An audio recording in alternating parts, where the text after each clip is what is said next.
So what's good, TMG fam? It's your boy L, and I'm back with another reaction. How y'all feel? Welcome back to the channel. Salute.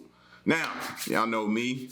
Can't go without getting my history lessons, and when I'm feeling like I need a little bit of that, I go to Real Life Lore or Lore. I forgot. I have yet to figure out how to pronounce that channel name. But shout outs to them. I come to them, man, because they're able to break things down. For me, I'm a simple person.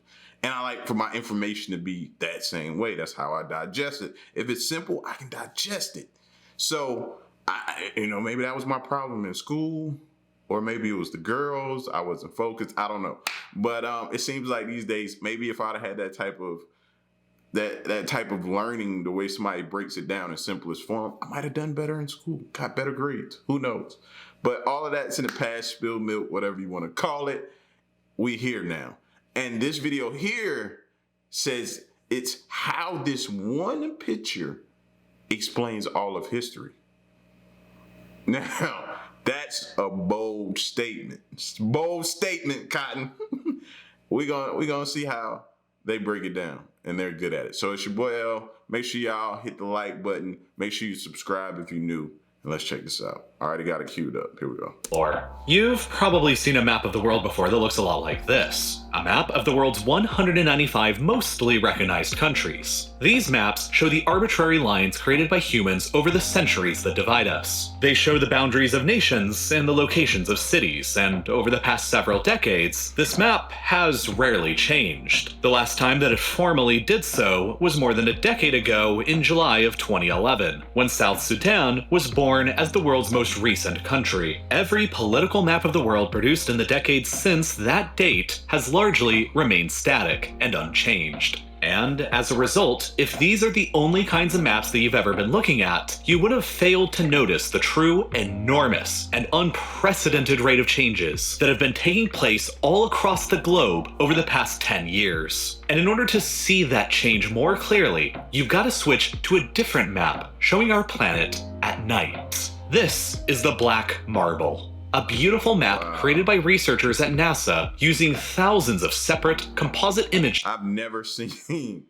a map like this, bro. Like, wow, you're just in awe. Like you're experiencing the world for the first time again, and like seeing this is like, wow. Wow. Beautiful map created by researchers at NASA using thousands of separate composite images that have all been combined into a single whole, taken from a satellite specifically designed to sense the world for man-made lights. Nothing tells us more about the spread of humanity across the planet than the patterns made by the glittering lights of our cities. And if you know where the right places are to look, this map can pretty much tell you all in just a single image the entire history and story of mankind. Let's begin by looking at the real shapes and patterns of where people within countries live. Like here in Afghanistan. On a political map, Afghanistan has a very unique and complex looking shape. But viewed on the map of lights at night, the true and simpler pattern of where Afghanistan's people live is revealed. In reality, Afghanistan's 32 million people live largely in a gigantic ring, with a single circular highway connecting most of the country's major cities and population centers altogether. This is largely because in the center of this ring are some of the tallest mountains found anywhere on the planet, with some of the peaks rising to as high as 24,000 feet above sea level. The interior is just too harsh of an environment for large-scale cities to be built on, and thus the ring around them is where most Afghans actually call home.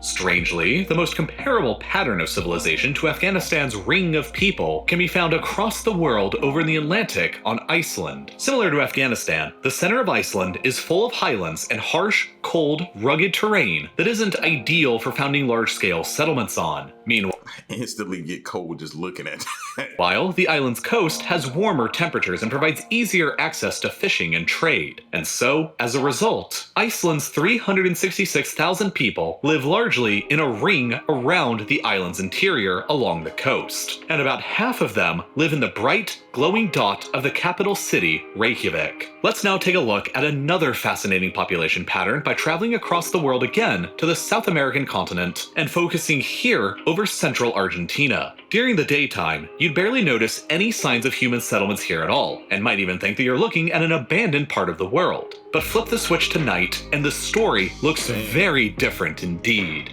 Now, you'll notice rows and rows of nearly perfectly spaced dots of light that betray the presence of precisely planned and organized human settlements. These dots are each a town, and they appear roughly every 30 to 50 kilometers apart from each other because they're all found across railroads, and they all grew up as railway stations. If you contrast the map of the area at night with this map of the Argentinian railroad network from the beginning of the 20th century, you can see how this pattern viewed from space became the way that it is today.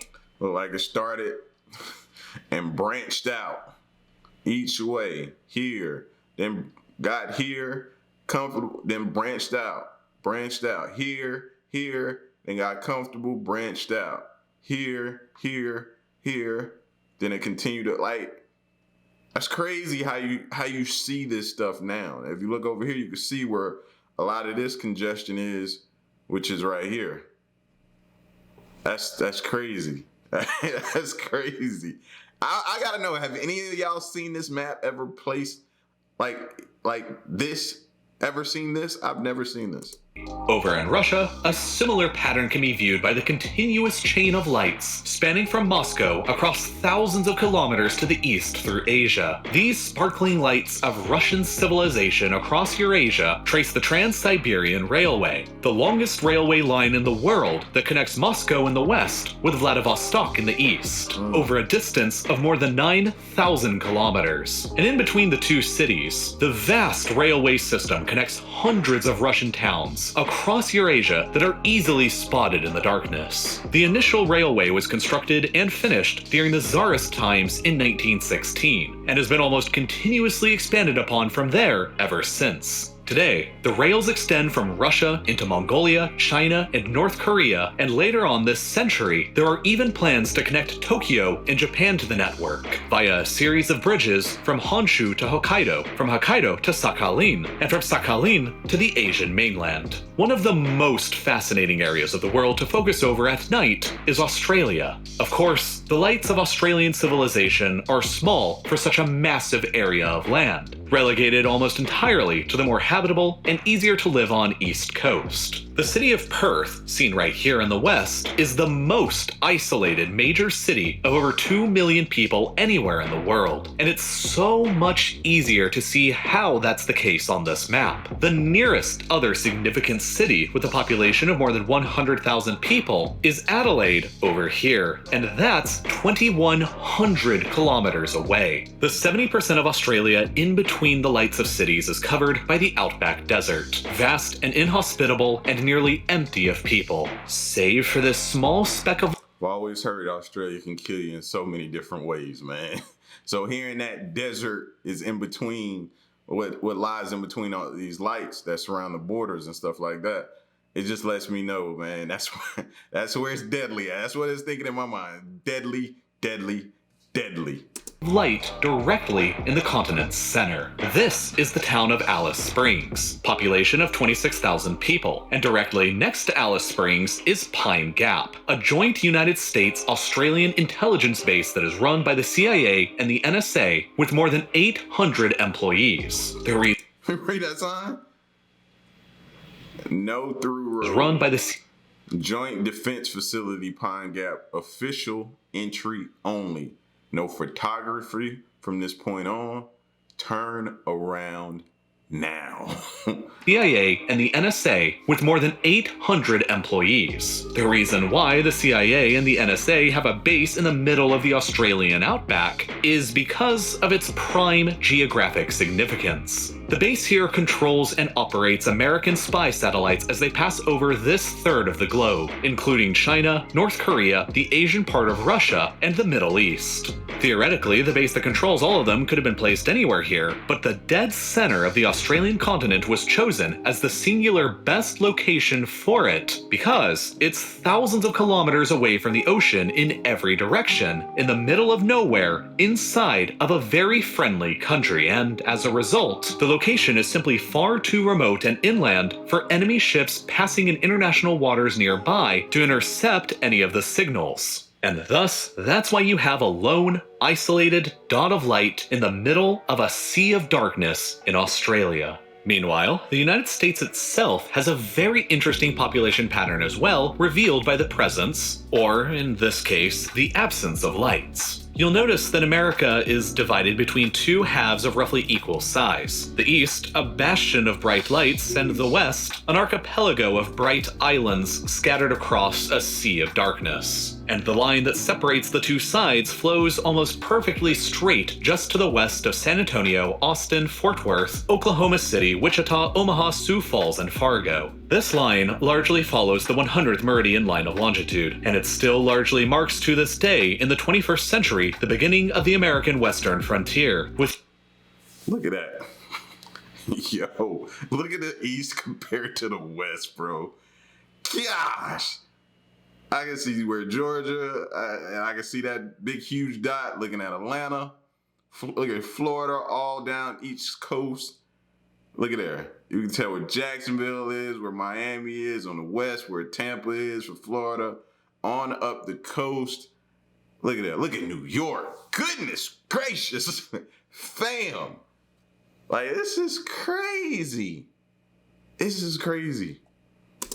Actually marks to this day, in the 21st century, the beginning of the American western frontier, with few large settlements scattered to the west beyond it. The reason for why this pattern continues to exist is because the 100th meridian roughly marks the geographic boundary between the wetter and more humid climate found in the east, and the drier, more arid climate of the west. Moist air coming in from the Gulf of Mexico rarely travels any further to the west than this line, while at the same time, the gigantic Rocky Mountains chain casts a vast rain shadow across the landscape that prevents additional moisture from blowing in from the Pacific. And so, as a result, the agriculture in the West has always been forced to rely much more heavily upon irrigation technologies and has always been less efficient than the farms in the East, which means less food and less people over the centuries of development. Geography often dictates where people end up settling down, as in Egypt. Here, at night, you can easily trace the course of the Nile River through the country as the brilliant lights of Egyptian civilization trace its outline. Around 97 million people live within just a few kilometers of the Nile banks inside of Egypt, making it one of the most densely populated regions in the world and causing the entire river to be easily visible from space at night. A very similar pattern of lights can also be observed far away in Pakistan along the Indus River. Just like the Nile, the Indus has been a center of civilization for thousands of years, as people have farmed and tilled the river's rich and fertile floodplains, in spite of the arid conditions that make it difficult to grow food anywhere else in the rest of the region. Now, in the 21st century, the bright lights of Pakistan's modern cities make it easy to trace the river's course from space, as many of the country's biggest cities are clustered across it. While the Indus is an example of a clear geographic feature that humans have adapted around,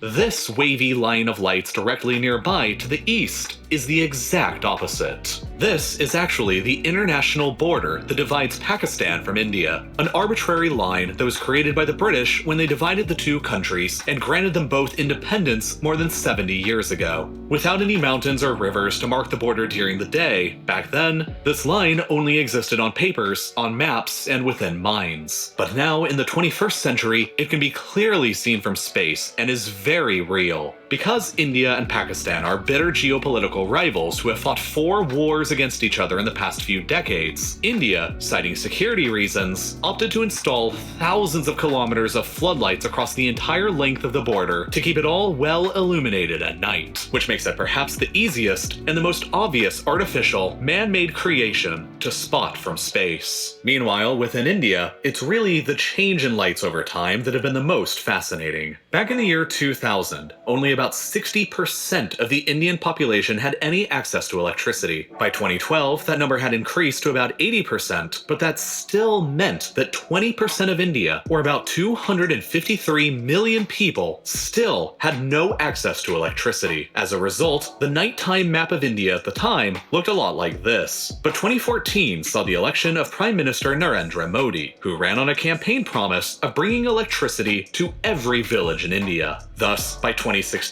when NASA created the latest edition of the Black Marble photo, the lights across the country increased dramatically to look like this, as more than 125 million Indians gained electricity for the very first time, and all in a span of only 4 short years. This became one of the greatest achievements ever made in the entire history of energy, and now in 2022, with nearly 100% of the population having access to electricity, India is among the brightest countries seen anywhere on the planet's surface. Immediately next door, China, with her population of more than 1.4 billion people, is also one of the brightest countries in the world. But the change in lights across China over the same time period tells a very different story than the one in India. If you take a look at the map of lights from 2012, and then fast forward to 2016, you'll notice nearly everywhere a dimming of lights across the countryside, and the intensification of brightness coming from the cities. For decades now, all across the world, people nearly everywhere have been moving from the countryside into the cities for better access to jobs, markets, education, and healthcare. But nowhere on the planet has this general trend been more acute than in China, where just since 1975, nearly half of the entire population, around 715 million people, have abandoned the Chinese countryside for the cities. Back in 1975, China was still overwhelmingly a rural and agrarian society with only 17.4% of the population residing within urban cities. But then, in the late 70s and the early 80s, the Chinese government began doing things differently. They created what they called special economic zones, in at first 18 cities along the coast, where the taxes were less and where there was less state oversight from the centralized communist government. These zones attracted a lot of foreign businesses to set up their operations, and with the plentiful new jobs they provided came in workers from the countryside. The very first of these zones was the town of Shenzhen, which at the time in 1980 was a relatively sleepy town of only 300,000 people. Today, only a little more than 40 years later, Shenzhen has exploded into a global tech. Yo, it's like casino lights. You know how you walk in a casino and it's just bright and lights are glowing and everything? That's how this city looks, man. Look at this. Look at this compared to what it was, man. Look at that. Look at this. A sleepy town of only 300,000 people. Today, only a little more than 40 years later, Shenzhen has exploded into a global tech hub metropolis of more than 13 million. Now, in 2022, China boasts more than 312 urban areas with populations of more than 500,000 people, most of which you've probably never even heard of.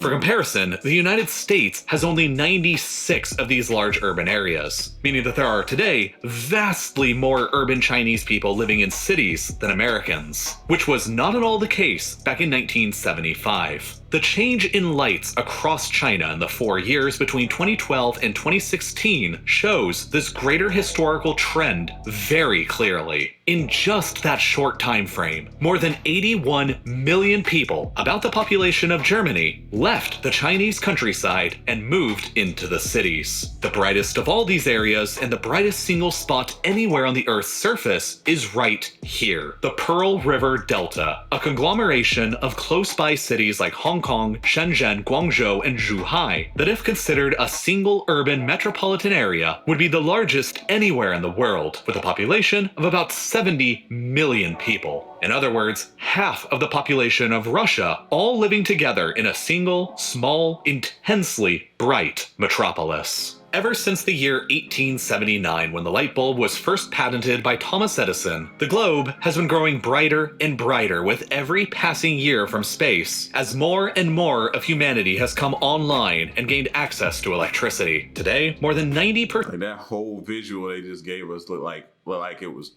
you know how you be seeing like the aerial views from wildfires and stuff like that. This whole shot where they panned forward looked like an aerial view of wildfires. You know what I mean? A look at the Earth aerial view of wildfires going on. That was just incredible. 1879, when the light bulb was first patented by Thomas Edison, the globe has been growing brighter and brighter with every passing year from space, as more and more of humanity has come online and gained access to electricity. Today, more than 90% of humanity has electricity, the highest figure that's ever been known. But that's still a lot of people, though, without electricity. 10%. 10%. That's a lot of people that don't have electricity, man. Like, I know you hear 90% and you think, wow, that's still a lot of people without. Of humanity has come online and gained access to electricity. Today, more than 90% of humanity has electricity, the highest figure that's ever been known. But at the same time, more than 759 million people worldwide still do not have any access to it. And more than 90% of those people live inside of one of the darkest regions seen anywhere on the planet still, here, sub-Saharan Africa. And see, it's things like that that kind of make you mad because, you know, with the hunger problems that plague our world and electricity issues, with as much money as we send out for different things or we print or we utilize for other things, man, to think about how much money we blow through and it's still people without food and power. That's rough to hear those numbers sometimes. There are some areas of intense brightness here, to be sure, like in the major cities like Lagos, Nairobi, Johannesburg, and Cape Town, but by and large, sub-Saharan Africa appears far darker than it should be, not because it's empty, but because there are still 683 million people who live here without any access to electricity. The country of Burundi has the lowest overall percentage of people who have access to electricity anywhere in the world, at only 11% of the population. Meanwhile, the Democratic Republic of the Congo, or DRC, is the country with the highest overall number of people still remaining without electricity, 72.5 million, more than the population of France. These millions of people still use solid fuels like wood for heating and for light. And, as a result, their presence is invisible to the light-seeking satellites of NASA, and the areas they inhabit appear empty. And thus, the DRC in particular, and sub-Saharan Africa in general, is the largest area in the inhabited world still remaining that, from the perspective of space, appears largely as it has for the past several millions of years. But just like how the absence of lights doesn't necessarily mean the absence of people, the presence of lights doesn't necessarily indicate their presence either. The North Sea is a large body of water around Europe, and as you're probably aware, oceans generally don't tend to have a lot of people. But when you focus over the sea at night, you'll notice dozens of little lights sprinkled across the surface. Rather than representing human settlements, these lights betray the presence of the roughly 170 offshore oil and gas rigs that are operated in the sea by Norway, the UK, and the Netherlands. Oil and gas wells emit a lot of light because, as they drill, they flare gas. When you have a lot of gas flaring going on in a concentrated area, their presence is revealed at night from the sky. And using this as a guide, you can clearly see where the world's most important sources of oil and gas can be found. Besides for the sites in the North Sea, you can see lights in the eastern Mediterranean off the coasts of Egypt and Israel, representing the offshore gas rigs that are operated by both countries. You can see an extensive chain of lights across the Caspian Sea flowing out from the capital city of Azerbaijan, Baku, where the very first offshore oil platforms in the world were originally constructed. And of course, the area around the Persian Gulf appears bright enough to almost be its own galaxy, owing to the extensive oil and gas fields across Iran, Iraq, Kuwait, Saudi Arabia, Bahrain, Qatar, and the United Arab Emirates. The waters of the Persian Gulf itself are spectacularly lit up, with more than 145 offshore rigs, including the ones around here. The North Field split between Qatar and Iran, which is by far the single largest natural gas field ever discovered anywhere on the planet. Lights tell stories everywhere you see them, but the absence of lights can tell just as strong of a tale. For another notable area, we have to travel back across Asia to the Korean peninsula, where the difference in lights between north and south is as great as the difference between night and day itself. Save for the capital of Pyongyang, North Korea is almost entirely dark, despite having a population of nearly 26 million people. The border in the north with China can be clearly seen by the zigzagged patterns of bright Chinese cities over on the other side of it. At the very same time, the southern border with South Korea can be clearly seen lit up in its entirety from space as well. This is the most heavily militarized border anywhere in the entire world that artificially cuts the Korean peninsula in half and divides the democratic regime in the south from the totalitarian regime in the north, guarded by millions of soldiers and landmines on either side. As a result, the entire border is basically a gigantic fortress that is completely covered by floodlights at night, cementing the old, arbitrary ceasefire line that ended the Korean War back in 1953 as a permanent and clearly visible man-made feature when viewing the world from above at night, as if it were instead a major natural geographic feature. And right across that border to the south is Seoul, the largest and brightest city in South Korea with more than 25 million inhabitants, almost as many people as live in the entirety of North Korea combined. South Korea's tremendously bright lights are indicative of the modern, developed, and prosperous nation that is the world's 8th largest consumer of electricity. Meanwhile, the darkness of North Korea is indicative of the inefficient, totalitarian, fascist state that only has an electricity rate of 48.5% of their population, meaning that more than 13 million North Koreans continue having no access to power. North and South Korea's man-made political shapes are therefore both clearly visible from space, and this view puts into perspective the more practical reality that South Korea is effectively, despite being connected by land to the rest of Asia, an island, surrounded by darkness on all 4 sides, as every other island in the world is. But the most startling change in light seen anywhere in the world over the past few years has been back over on the other side of Asia, within the Middle East. In the past decade, 3 countries in the Middle East have undergone devastating civil wars that have claimed the lives of hundreds of thousands of people: Yemen, Iraq, and Syria. And in the time between 2012 and 2016, when the 2 black marble photos were compiled, much has changed. In Yemen, the lights have gone out across conflict zones since the civil war began in 2014, and after nearly 400,000 deaths. In Iraq, ISIS has been long since defeated, but from 2012 to 2016, you can clearly see the lights fading to darkness in all of the areas that they captured and occupied. And then, worst of all, there are the effects of war that can be clearly seen from space above Syria. As the civil war in the country intensified and the That one was the most... Goodness gracious. Y'all saw that? Like, that was the most drastic. clearly seen from space above Syria. Look at that. Of all, there are the effects of war that can be clearly seen from space above Syria. As the civil war in the country intensified and the catastrophic destruction began growing greater, as much as 80% of the lights in the country went out in just the 4 years between 2012 and 2016. Wow. Like, this really puts things like war into perspective as well. Like, don't let that go over your head. I'm gonna bring it back so you get it.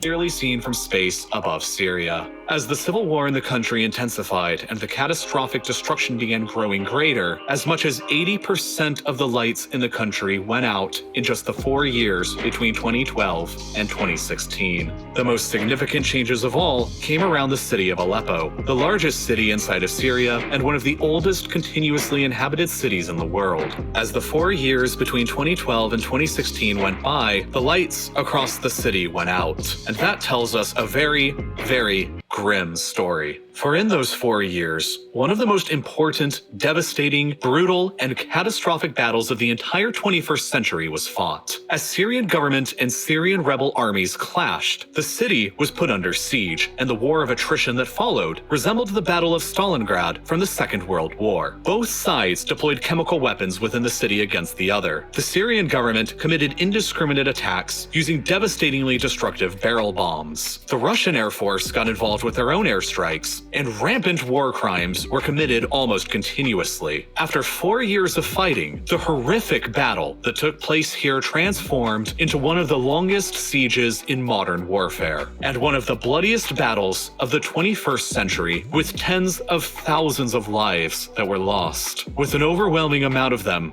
being civilians, and tens of thousands of buildings that were destroyed alongside them. Aleppo is the city that has been most destroyed by warfare in the 21st century, and it will never again be the same as it was before. Without a doubt, the Battle of Aleppo is one of the most critical and fascinating battles of the 21st century to understand, but unfortunately, if I made a video about it on YouTube, there's no way that it would ever get monetized, and there's probably no way that you would ever see it. So instead, I created yet another full-length companion video to this one in my ongoing Modern Conflict series that's about the same length as this video, that covers the entire story of Aleppo and Syria's Stalingrad from beginning to end, and uploaded it directly to Nebula, which, as you've probably heard by now, is home to tons of exclusive, ad-free content like my entire So that was the end of it, but that's sad, man. You know what I mean? The effects of war, and the civilians always suffer the most, man.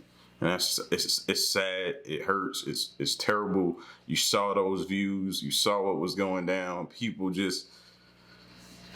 just get caught in the middle of some BS, man. And you hate it for them. You know, it cringes to hear about it, but it's just crazy, bro. Shout outs to Real Life Lore, man. They continue to be able to transcend and break things down into simplest form for me to understand, man. And this visual of the world was nothing short of just incredible, man. And to hear that stat of how 90% of humanity has power, but there's still 10% without, which was over 700 million, like that, or something like that. Whatever the astronomical number was. I'm trying to play off of memory. Y'all know how bad my memory is, but that's crazy. And like I said, when you think about the amount of money that gets exchanged and just blown through and different things, and for people to still have to utilize wood to provide heat and fire to provide light for themselves, man, it's mind blowing. You know what I mean? So, but that's my little rant. Y'all get at me in the comment section. Let me know what you thought of this amazing video, man. Leave a like. Stick around. Till next one. I'm gone. Peace.